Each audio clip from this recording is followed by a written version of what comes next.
નમસ્કાર, સ્વાગત છે આપનું ન્યૂઝ કેપિટલમાં. આપની સાથે હું છું જુહી ગાંધી. તમામ મહત્વના સમાચારો જોઈએ 60 સેકન્ડમાં. ભાવનગરના કથિત નકલી દારૂકાંડમાં પોલીસ વિભાગે વધુ એક અધિકારી સામે કાર્યવાહી કરી. વર્તેજ પોલીસ સ્ટેશનના પીઆઈએસબી પઢેરિયાને રેન્જ વડા આરવી અંસારી દ્વારા સસ્પેન્ડ કરાયા. ડુપ્લિકેટ દારૂ મામલે બેદરકારીના આક્ષેપો વચ્ચે આ કાર્યવાહી કરાઈ. ગઈકાલે પોલીસ અધિક્ષક નિતેશ પાંડે 4 પોલીસ કર્મીઓને સસ્પેન્ડ કર્યા હતા. બીજી તરફ ભાવનગરના લઠ્ઠાકાંડમાં વધુ એક શંકાસ્પદ મોત નોંધાયું. કાળિયાબીડના ભગવતી સર્કલ પાસે રહેતા 35 વર્ષીય જયેશ જીતેન્દ્રભાઈ ભટ્ટીનું મોત થયું. આ સાથે કથિત નકલી દારૂકાંડમાં મૃત્યુઆંક 9 પર પહોંચ્યો, જ્યારે 39 લોકો હજુ સારવાર હેઠળ હોવાનું સામે આવ્યું, જેમાંથી 4 લોકો ગંભીર. સમગ્ર મામલે 21 લોકો સામે ફરિયાદ નોંધાઈ અને અત્યાર સુધી 14 આરોપીઓની ધરપકડ કરાઈ, જેમાંથી 13 આરોપીઓના 10 દિવસના રિમાન્ડ અત્યારે મંજૂર કરવામાં આવ્યા છે. મૃત્યુઆંક 9 પર પહોંચ્યો છે. હજુ પણ 39 લોકો સારવાર હેઠળ છે. પોલીસ અધિકારી સામે પણ કાર્યવાહી અત્યારે કરવામાં આવી છે. નકલી દારૂકાંડ મુદ્દે કોંગ્રેસ પ્રદેશ પ્રમુખ અમિત ચાવડાએ સરકાર પર આકરા પ્રહાર કર્યા. ચાવડાએ આક્ષેપ કર્યો કે ગુજરાતમાં દારૂબંધીનો કાયદો માત્ર કાગળ પર જ છે અને હપ્તાખોરીના કારણે દારૂબંધીના લીરે લીરા ઉડી રહ્યા છે. પણ પહેલા ખબર નથી પડતી, કારણ કે પહેલા તો હપ્તો લેવાની લાલસાને કારણે આ બધી જ બાબતોને બાજુ પર મૂકી દેવામાં આવે છે અને લોકોના જીવ જાય. જ્યારે લઠ્ઠાકાંડ રૂપી હત્યાકાંડ થાય ત્યારે પોલીસ કાર્યવાહીના નામે બધી વિગતો બતાવતી હોય અને આખા પ્રકરણની જાત તપાસ કરવા માટે કે ખરેખર ભાવનગર આ લઠ્ઠાકાંડમાં શું બન્યું, કોણ જવાબદાર લોકો છે, શું હકીકત છે, એની સ્થળ તપાસ, જાત તપાસ કરવા માટે આવતીકાલે કોંગ્રેસનું પ્રતિનિધિમંડળ ભાવનગરની મુલાકાત લેશે અને આખા પ્રકરણની તપાસ કરી રિપોર્ટ બનાવી અને આવનારા વિધાનસભાના સત્રમાં એના માટે ચર્ચા પણ. બનાસકાંઠામાં નશીલા પદાર્થોના નેટવર્ક સામે પોલીસનું મેગા ઓપરેશન. એસઓજી અને સ્થાનિક પોલીસની સંયુક્ત કાર્યવાહીમાં ₹2 કરોડનો મુદ્દામાલ ઝડપાયો, જેમાં એમડી ડ્રગ્સ, ચરસ, અફીણ, ગાંજો અને હેરોઇન સહિતનો જથ્થો જપ્ત કરવામાં આવ્યો છે. 1 જાન્યુઆરીથી અત્યાર સુધીમાં 524 કિલોથી વધુ નશીલા પદાર્થો ઝડપાયા. એનડીપીએસ એક્ટ હેઠળ 30 ગુના નોંધાઈ 51 આરોપીઓની અત્યાર સુધી ધરપકડ થઈ ચૂકી છે. પોલીસે 398 કિલોથી વધુ પોષડોડા, 66 કિલોથી વધુ સૂકો ગાંજો અને 13 કિલોથી વધુ ચરસ જપ્ત કર્યું છે. આ ઉપરાંત 216 ગ્રામથી વધુ મોર્ફિન હેરોઇન, 373 ગ્રામથી વધુ એમડી અને 34 ગ્રામથી વધુ અન્ય ડ્રગ્સ ઝડપાયું છે. હેરાફેરી, વેચાણ અને સંગ્રહ કરતા નેટવર્ક સામે પોલીસે કાર્યવાહી તેજ કરી છે. આગામી દિવસોમાં પણ આવા તત્વો સામે કડક કાર્યવાહી ચાલુ રાખવામાં આવશે. રક્ષાબંધનના તહેવારને લઈ જીએસઆરટીસી દ્વારા મુસાફરોના ધસારાને પહોંચી વળવા માટે ખાસ આયોજન કરવામાં આવ્યું છે. 25 થી 30 ઓગસ્ટ દરમિયાન રાજ્યમાં 6500 એક્સ્ટ્રા ટ્રીપનું સંચાલન કરવામાં આવશે. પ્રવાસન અને તીર્થધામોના રૂટ પર વધારાની બસો દોડાવવામાં આવશે.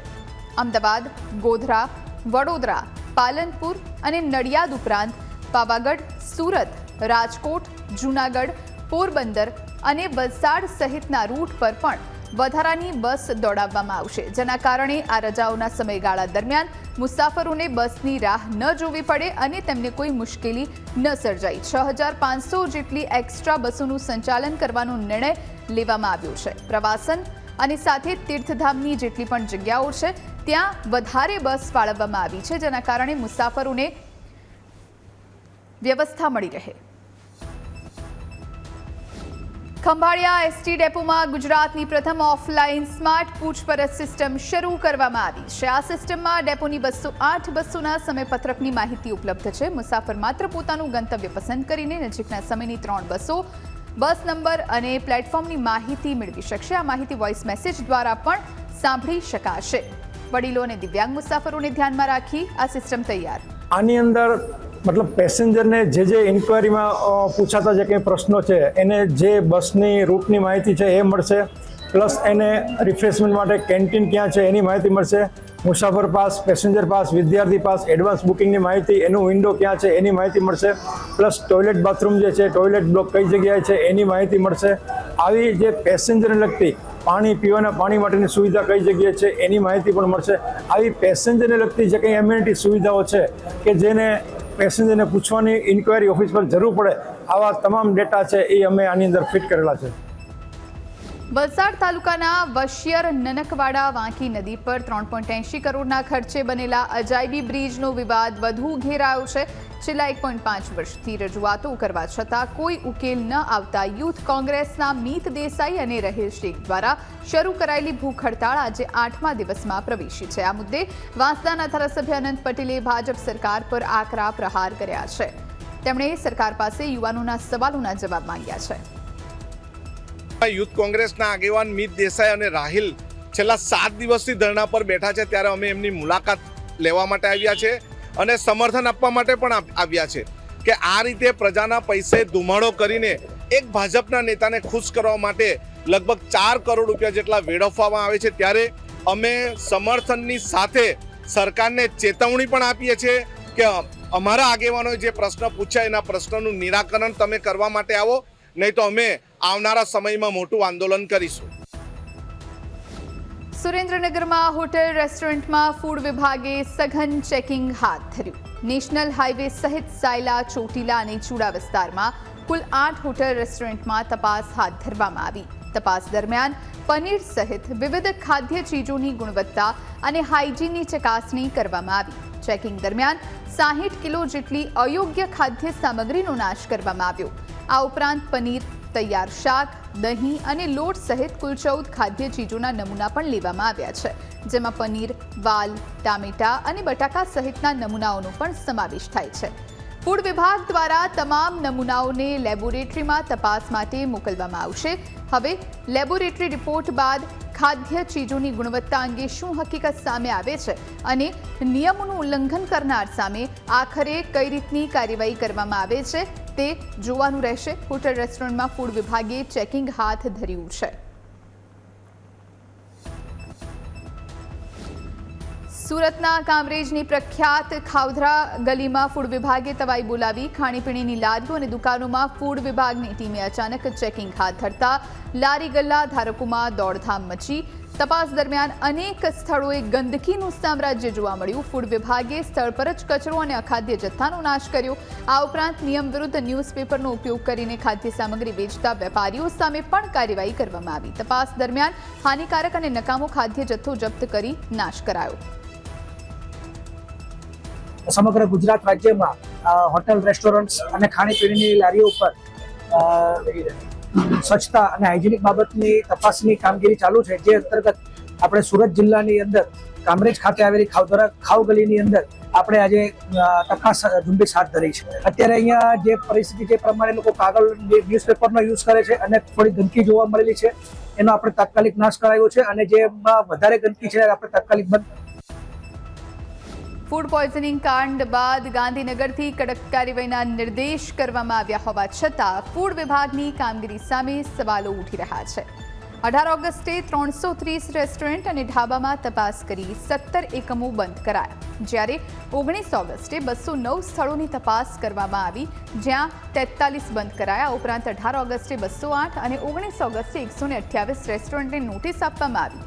આક્ષેપ છે કે કેટલીક જગ્યાએ સીલ કરવાની જગ્યાએ માત્ર દંડ અને વહીવટી ચાર્જ વસૂલીને કાર્યવાહી પૂર્ણ કરવામાં આવી છે. 548 કિલો અખાદ્ય જથ્થાનો પણ નાશ કરાયો. સૌથી મોટો સવાલ એ છે કે 2 દિવસની તપાસ દરમિયાન ફૂડ સેમ્પલ કેમ લેવામાં ન આવ્યા? સેમ્પલ ન લેવાના નિર્ણયથી રેસ્ટોરન્ટ સંચાલકોને બચાવવાનો પ્રયાસ તો નથી થયો ને તેવી આશંકા પણ વ્યક્ત થઈ રહી છે. ફૂડ વિભાગ ખરેખર કડક કાર્યવાહી ક્યારે કરશે તે મોટો પ્રશ્ન. કેશોદમાં ઘરકંકાસનો કરુણ અંત આવ્યો છે. પતિએ પત્નીની ગળે ટૂંપો આપી હત્યા કરી હોવાની આશંકા વચ્ચે બાદમાં ટ્રેન નીચે ઝંપલાવી આપઘાત કર્યો હોવાની ઘટના સામે આવી. 4 વર્ષ પહેલા બંનેના પ્રેમ લગ્ન થયા હતા. વેરાવળ બાંદ્રા ટ્રેનની અડફેટે યુવાનનું પણ મોત થયું. રેલવે ટ્રેક નજીકથી ગિરીશભાઈ બાલસનો મૃતદેહ મળી આવ્યો. પરિવારના સભ્યોને સાથે રાખી, પંચોની સાથે રાખીને લોક તોડતા ત્યાં ઘરની અંદરની સાઈડ વિપુલાબેન ઉર્ફે વિદ્યાબેનની છે મૃતદેહ મળી આવેલો અને જે સ્ટ્રેંગ્યુલેશન એટલે કે ગળું દબાવી અને હત્યા કરી હોવાનું હાલ પ્રાથમિક રીતે છે એ જણાઈ આવેલું છે. મામલતદારશ્રીની હાજરીમાં પોલીસ દ્વારા અત્યારે ઇન્ક્વેસ્ટ પંચનામું હાથ ધરવામાં આવેલું છે. મૃતક યુવાન ગિરીશભાઈ જે વિડીયોમાં હકીકત જણાવે તે પતિ પત્ની વચ્ચે કંકાસ હોવાની હાલ હકીકત વિડીયોમાં દર્શાવેલી હોય. વધુમાં યુવાન છે એ અર્બન હેલ્થ સેન્ટરમાં કરાર આધારિત લેબ ટેકનિશિયન તરીકે છે ફરજ બજાવતો હતો અને આ દુઃખદ બનાવ છે પતિ પત્નીના ઝઘડાને લીધે. ભરૂચમાં હોસ્પિટલની લિફ્ટમાં 4 વર્ષના બાળક સાથે ગંભીર અકસ્માતની ઘટના સામે આવી. આ ઘટના આરકે કાસ્તા શોપિંગ સેન્ટરમાં આવેલી એક હોસ્પિટલમાં બની હોવાનું સામે આવ્યું. જૂના તવરા ગામનો 4 વર્ષીય તીર્થરાજસિંહ સારવાર માટે હોસ્પિટલમાં આવ્યો હતો. સારવાર બાદ પરિવાર સાથે ઘરે પરત જતી વખતે લિફ્ટ અચાનક અટકી ગઈ હતી. પરિવાર અને બાળકને લિફ્ટમાંથી બહાર કાઢવાના પ્રયાસ દરમિયાન બાળક લિફ્ટના ખાંચામાં સરકી પડ્યું હતું. બાળક નીચે પટકાતા તેને ગંભીર ઈજાઓ પહોંચી હતી. ઘટનાને પગલે બાળકને તાત્કાલિક ગંભીર હાલતમાં મલ્ટી સ્પેશિયાલિટી હોસ્પિટલમાં ખસેડવામાં આવ્યું છે. અકસ્માત બાદ હોસ્પિટલ સંચાલકોએ લિફ્ટનો વિસ્તાર સીલ કરી દીધો છે. સમગ્ર ઘટનાને લઈને પોલીસે તપાસ શરૂ કરી. લિફ્ટની ખામી કેવી રીતે સર્જાઈ અને અકસ્માત માટે જવાબદાર કોણ છે તે અંગે પોલીસે તપાસ શરૂ કરી છે. સાબરકાંઠામાં માસૂમ બાળકોની ખરીદ વેચાણ કરતી કથિત ગેંગનો પર્દાફાશ થતા ચકચાર મચી. બાળ તસ્કરીના ગંભીર કેસમાં પોલીસે અત્યાર સુધીમાં કુલ 7 આરોપીઓની ધરપકડ કરી, જેમાં ગેંગના મુખ્ય આરોપી સીતારામ પરમાર અને કવિતાનો પણ સમાવેશ થાય છે. આ બંને આરોપીઓને કોર્ટમાં રજૂ કરવામાં આવશે અને પોલીસ દ્વારા તેમના રિમાન્ડની પણ માંગ કરવામાં આવશે. આ કેસમાં દેવીલાલ, પોપટ, બબીબેન, પ્રવીણ અને દિનેશ ધ્રાંગી સહિતના અન્ય આરોપીઓની પણ ધરપકડ થઈ ચૂકી છે. અગાઉ ઝડપાયેલા આરોપીઓને 11 દિવસના પોલીસ રિમાન્ડ આપવામાં આવ્યા છે. હવે પોલીસ બાળ તસ્કરીના સમગ્ર નેટવર્કની વિવિધ દિશામાં તપાસ કરી રહી છે. ગેંગમાં અન્ય કેટલા લોકો સંડોવાયેલા છે અને બાળકોની ખરીદી વેચાણનું નેટવર્ક ક્યાં સુધી ફેલાયેલું છે તે અંગે તપાસ થઈ રહી છે. આગામી દિવસોમાં આ કેસમાં વધુ ચોંકાવનારા ખુલાસા થવાની પણ શક્યતા સેવવામાં આવી રહી છે. બાળ તસ્કરોના ચહેરા અત્યારે સામે આવ્યા છે. આ તમામ તસ્કરોને હવે કોર્ટમાં રજૂ કરવામાં આવશે અને રિમાન્ડની માંગ કરાશે. વડોદરાના ભાયલી સામૂહિક દુષ્કર્મ કેસમાં ખાસ પોક્સો અદાલતે મોટો ચુકાદો આપ્યો. 4 ઓક્ટોબર 2024ના રોજ નવરાત્રી દરમિયાન સગીરા સાથે થયેલ સામૂહિક દુષ્કર્મના કેસમાં કોર્ટે તમામ 5 આરોપીઓને દોષિત ઠેરવ્યા છે. મુન્ના, મુમતાઝ ઉર્ફે આફતાબ, શાહરૂખ બંજારા, સૈફ અલી અને અજમલ બંજારાને દોષિત જાહેર કરાયા. કેસમાં પોલીસ દ્વારા રજૂ કરાયેલા સાયન્ટિફિક, મેડિકલ અને ડીએનએ પુરાવાઓને કોર્ટે ગ્રાહ્ય ગણ્યા છે. હવે આગામી 25મી ઓગસ્ટે તમામ દોષિતોની સજાની જાહેરાત કરાશે. 45 સાક્ષીઓને તપાસેલા, જેમાં ભોગ બનનાર, એની માતા, એનો મિત્ર, એનો ભાઈ, ડૉક્ટર્સ, ફોરેન્સિક સાયન્સ અને અન્ય પુરાવા સાથે કુલ 315 દસ્તાવેજી પુરાવા રજૂ કરવામાં આવેલા. 5 આરોપીઓને આજે નામદાર કોર્ટે ગુનેગાર ઠરાવતા તેમને કેટલી સજા કરવી તે અંગેની સુનાવણી 25 તારીખે આગળ મુકરર કરવામાં આવેલી છે. રાજકોટમાં લૂંટેરી દુલ્હનનો કિસ્સો સામે આવતા ચકચાર મચી. કોઠારિયા રોડના મચ્છોનગર વિસ્તારમાં નયન વકાતર નામના યુવાનના લગ્ન ગુંજન નામની યુવતી સાથે કરાવવામાં આવ્યા હતા. આ લગ્ન માટે દલાલ દંપતી વિજય સરવૈયા અને તેમની પત્ની હેતલ સરવૈયાએ ₹4.25 લાખ લીધા હોવાનો આક્ષેપ કરવામાં આવ્યો છે. આ આક્ષેપ મુજબ લગ્નના બીજા દિવસથી જ દુલ્હને અલગ અલગ ખર્ચ માટે પૈસાની માંગણી શરૂ કરી. હેર સ્ટ્રેટનિંગ માટે ₹10,000 અને બ્યુટી પાર્લર માટે ₹5,000ની માંગણી કરવામાં આવી હોવાનો દાવો કરાયો છે. વારંવારની પૈસાની માંગથી કંટાળીને પરિવાર દુલ્હનને દલાલ દંપતી પાસે લઈ ગયો, પરંતુ ત્યારબાદ 5મા દિવસે દુલ્હન અને તેનો પરિવાર ફરાર થઈ ગયાના આક્ષેપ કરાયા. સમગ્ર મામલે નયન વકાતરે આક્ષેપો સાથે પોલીસનો સંપર્ક કર્યો. આજડેમ પોલીસે ફરિયાદના આધારે સમગ્ર મામલે વધુ તપાસ શરૂ કરી. રાજકોટમાં લૂંટેરી દુલ્હનનો આ કિસ્સો અત્યારે ચર્ચાનું કારણ બન્યો છે. 4.25 લાખમાં લગ્ન કરાવ્યાના આરોપ પણ લાગ્યા છે. ભરૂચ નગરપાલિકાએ હાથથી અને ગટરમાં ઉતરીને સફાઈ કરવાની પ્રથા રોકવા માટે કડક વલણ અપનાવ્યું છે. હવેથી કોઈ પણ સોસાયટી, ઉદ્યોગ કે ખાનગી એજન્સી ગટર કે મેનહોલમાં માણસને ઉતારીને સફાઈ કરાવશે તો તેમની સામે સીધો ગુનો દાખલ કરવામાં આવશે. અનેક સ્થળોએ સફાઈ દરમિયાન શ્રમિકોના મોત બાદ પાલિકાએ મોટો નિર્ણય કર્યો છે. તમારી યોજના યોગ્ય રીતે કામગીરી ન થવાના કારણે લોકોના ઘરમાં જીયુડીસીનું ગટરનું પાણી બેક થતું હોય છે. જ્યારે તમે વરસાદની કહી શકાય કે ભારે વરસાદ હોય છે ત્યારે સોસાયટીઓના અંદર અને નીચાણવાળા વિસ્તારોના અંદર પાણી ભરાતું હોય છે. તો પાણીના નિકાલ માટેની પણ નગરપાલિકા દ્વારા કોઈ વ્યવસ્થા કરવામાં આવેલી નથી. કાંસો પર દબાણ, કાંસોની યોગ્ય રીતે સફાઈ ન થવી, આ ઘણા બધા મુદ્દા છે. જ્યારે નગરપાલિકાના અધિકારી એવું કહેતા હોય કે ભાઈ જીયુડીસીમાં પાણીની નિકાલ ન કરો તો તમે કઈ રીતે પાણીનો નિકાલ કરશો? દાહોદના ફતેપુરાની ટચ ધ લાઇટ ખાનગી શાળામાં એક મોટો વિવાદ સામે આવ્યો છે. આક્ષેપ છે કે આ ખાનગી શાળામાં સરકારી શાળાના વિદ્યાર્થીઓને અપાતી શૈક્ષણિક સામગ્રીનો ઉપયોગ થઈ રહ્યો છે. સર્વ શિક્ષા અભિયાન અંતર્ગત સરકારી શાળાઓ માટે ફાળવવામાં આવતા પુસ્તકો, સ્ટેશનરી, રમતગમતના સાધનો અને ડિજિટલ બોર્ડના આ ખાનગી શાળામાં મળ્યા હોવાનો દાવો કરાયો.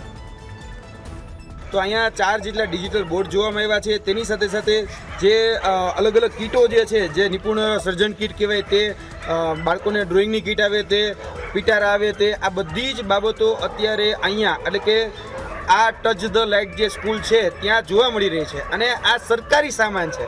આપણે દરેક વખતે એવું કહેતા હોય છે કે વિદ્યાની ચોરી ન થાય, સરસ્વતીની ચોરી ન થાય, પણ આ લોકો એ વિદ્યાની પણ ચોરી કરે છે, સરસ્વતીની પણ ચોરી કરે છે અને સરસ્વતીના ધામમાં રહીને વિદ્યાની ચોરી કરે છે. આ ક્યાંક ને ક્યાંક જોવા જઈએ તો ફક્ત બેદરકારી કે લાપરવાહી નથી, આની ઉપર ફોજદારી ગુનો દાખલ થવો જોઈએ. વડોદરાની એસએસજી હોસ્પિટલમાં ચોમાસા અને રોગચાળાની સિઝનમાં વધતી ભીડને પહોંચી વળવા ખાસ ક્રાઉડ મેનેજમેન્ટ અભિયાન હાથ ધરાયું છે. દર્દીઓને લાંબી લાઇનમાં ઊભા ન રહેવું પડે તે માટે હાલ મેન્યુઅલ ટોકન સિસ્ટમ શરૂ કરવામાં આવી છે. એક ડી મેનેજમેન્ટ, ક્રાઉડ મેનેજમેન્ટ માટે એક મુહિમ ઉપાડવામાં આવી છે. જે સંદર્ભે દર્દીઓને ભીડમાં ન ઊભું રહેવું પડે, જરૂરિયાતવાળા દર્દીઓને પ્રાયોરિટી મળે, તેમજ બિનજરૂરી ઘર્ષણ ટાળી શકાય આ માટે અને ભીડના લીધે થતા અંદર ચેપને પણ આપણે નિવારી શકીએ તે હેતુસર ટોકન સિસ્ટમ લાવવામાં આવી છે. એસએસજી હોસ્પિટલ ખાતે હાલમાં મેન્યુઅલ ટોકન સિસ્ટમ આ માટે ચાલુ કરી દેવામાં આવી છે અને ટૂંક સમયમાં ડિજિટલાઇઝ ટોકન સિસ્ટમ પણ અમે ચાલુ કરવા જઈ રહ્યા છીએ. રાજકોટમાં જન્માષ્ટમીના લોકમેળા પહેલા જ રેસકોર્સ ગ્રાઉન્ડના ભાડાને લઈને નવો વિવાદ સર્જાયો છે. રાજકોટ મહાનગરપાલિકાએ લોકમેળા સમિતિ પાસે રેસકોર્સ ગ્રાઉન્ડના ભાડા પેટે ₹21 લાખની માંગ કરી છે, પરંતુ લોકમેળા સમિતિએ ભાડું ચૂકવવાનો ઇનકાર કર્યો છે. મનપાએ માત્ર ભાડાની માંગ જ નહીં પરંતુ ગ્રાઉન્ડ પર 20 સ્ટોલ અનામત રાખવાની પણ માંગ કરી છે, જેને લઈને વિવાદ વધુ વકર્યો છે. ખાસ વાત તો એ છે કે અત્યાર સુધી રેસકોર્સ ગ્રાઉન્ડ માટે લોકમેળા દરમિયાન ભાડું લેવામાં આવતું ન હતું. જોકે આ વર્ષે મનપાએ અચાનક ₹21 લાખ ભાડાની માંગ કરતા આયોજકો સામે નવી મુશ્કેલી ઊભી થઈ છે. જન્માષ્ટમીનો લોકમેળો નજીક આવી રહ્યો છે ત્યારે ભાડાના મુદ્દે તંત્ર અને લોકમેળા સમિતિ આમને સામને આવી ગયા છે. બીજી તરફ લોકમેળાથી તંત્રને કરોડોની આવક થતી હોવાનો દાવો કરવામાં આવી રહ્યો છે. ત્યારે સવાલ એ છે કે લોકમેળા પહેલા શરૂ થયેલો આ ભાડાનો વિવાદ આખરે ક્યારે ઉકેલાશે? વરસાદની અછત વચ્ચે દેવભૂમિ દ્વારકા જિલ્લામાં પશુપાલકો માટે તંત્ર દ્વારા ઘાસચારો વિતરણ શરૂ કરાયું. ઓખા મંડળ તાલુકાના પશુપાલકોને પ્રથમ તબક્કામાં અગ્રિમતા આપવામાં આવી છે. દરેક પશુ દીઠ દરરોજ 4 કિલો ઘાસચારાની ફાળવણી કરવામાં આવશે અને પશુપાલકોને 15 દિવસનો ઘાસચારો એકસાથે આપવામાં આવશે. વરસાદની અનિયમિતતાને કારણે ખેતી અને પશુપાલન સામે સંકટ ઊભું થયું છે. દુષ્કાળ જેવી સ્થિતિ વચ્ચે ખેડૂતો અને પશુપાલકોમાં ચિંતા જોવા મળી રહી છે. એ અત્યારે અતિશય પીડા ભોગવી રહ્યા છે માલધારીઓ. તો એના માટે સરકારે વિચાર્યું તાત્કાલિક સહાય રૂપે એક માલધારીને રોજનો 20 કિલો આ ઘાસ દેવામાં આવશે અને આજથી જ આ શરૂ થઈ ગયું છે. અને જેમ એમ લાગશે કે હજી 2-4 દિવસ આગાહીઓના છે, પરંતુ વરસાદ જો ખેંચાઈ ગયું અને દુષ્કાળ જાહેર થઈ ગયું તો રેગ્યુલર જે નિયમ દુષ્કાળની અંદર હોય છે એ નિયમથી પરમેનન્ટ ઘાસ ચાલુ રહે. બનાસકાંઠાના દાંતા તાલુકાના અડેરણ તરસંગ ગામના લોકો પ્રાથમિક સુવિધાઓ અને રોડ રસ્તાની માંગ સાથે કલેક્ટર કચેરીએ પહોંચ્યા. વર્ષોથી કાદવ કીચડવાળા રસ્તાના કારણે પરેશાન ગ્રામજનોએ કલેક્ટર કચેરી સામે ભૂખ હડતાળ અને ધરણા શરૂ કર્યા. લેખિત પરીક્ષા હોવા છતાં કાદવમાંથી પસાર થવા મજબૂર શાળાના બાળકો પણ આંદોલનમાં જોડાયા. ગ્રામજનોનો આક્ષેપ છે કે અગાઉ મામલતદાર કચેરીએ ધરણા કરતા તંત્રએ તેમને રોક્યા હતા. પેટનું હવ સંભાળે છે, વસ્તીનું કોઈ વિચારતું નથી. જે વખત વોટ માગવા આવી વખત બધા જ પક્ષવાળા કહે છે કે અમે આ કરીશું, જીત્યા પછી કોઈ જોવા પણ આવતા નથી. ગામવાળા શું કરે છે, આ પબ્લિક શું કરે છે, કશું જોવા જ નથી આવતા. અને ગ્રાન્ટો સરકાર બહુ આપે છે, આગળથી ગ્રાન્ટો બહુ ફાળવે છે, કશું કોઈ વિકાસનું કોઈ સદ નહીં. અમને તો અમારા રસ્તાઓનું અને આ વિકાસનું નિકાલ કરી આપો એ જ અમારો ઉદ્ધાર છે સાહેબ. મોડાસામાં ડોક્ટર હર્ષ પંડ્યાના આત્મહત્યા મામલે પરિવારજનો, નગરજનો અને મોટી સંખ્યામાં તબીબોએ કેન્ડલ માર્ચ યોજી ન્યાયની માંગ કરી. હાથમાં પ્લેકાર્ડ સાથે જોડાયેલા લોકોએ સૂત્રોચ્ચાર કરી સમગ્ર મામલે યોગ્ય તપાસ અને ન્યાયની માંગ કરી. ડોક્ટર હર્ષ પંડ્યાએ ઓવર રેગિંગના ત્રાસના કારણે આત્મહત્યા કરી હોવાના આક્ષેપ છે. કેન્ડલ માર્ચ દરમિયાન અન્ય રેસિડેન્ટ ડોક્ટર્સ રેગિંગનો ભોગ ન બને અને આવી ઘટનાઓનું પુનરાવર્તન ન થાય તેવી પણ માંગ કરવામાં આવી હતી. ડોક્ટર હર્ષના નિવાસસ્થાનેથી શરૂ થયેલી કેન્ડલ માર્ચ મોડાસાના મુખ્ય રસ્તા પર પહોંચી. આ બાબાના મૃત્યુ નિમિત્તે જે કેન્ડલ માર્ચ યોજેલી છે એમાં જે પધારેલ સૌ અબાલ વૃદ્ધો, બહેનો, ભાઈઓ, વડીલોને હું ખૂબ ખૂબ આભાર માનું છું. અમારી માગણી છે કે ભાઈ આ માગણીને તાત્કાલિક જે આરોપીઓ છે એની ધરપકડ થાય, એની યોગ્ય તપાસ થાય. નહીંતર અમારા સમાજ અને બીજા બધા પણ તૈયાર છે કે કદાચ જો આગળ જવાનું આવે, વિધાનસભાનો ઘેરાવ કરવાનો આવે તો પણ બધા સમાજના મિત્રો તૈયાર છે. બરોબર, એટલે યોગ્ય કાર્યવાહી થાય, યોગ્ય તપાસ થાય એવી અમારી માંગ. આ સાથે આ બુલેટિન અહીં સમાપ્ત કરીએ છીએ. રજા આપશો. નમસ્કાર.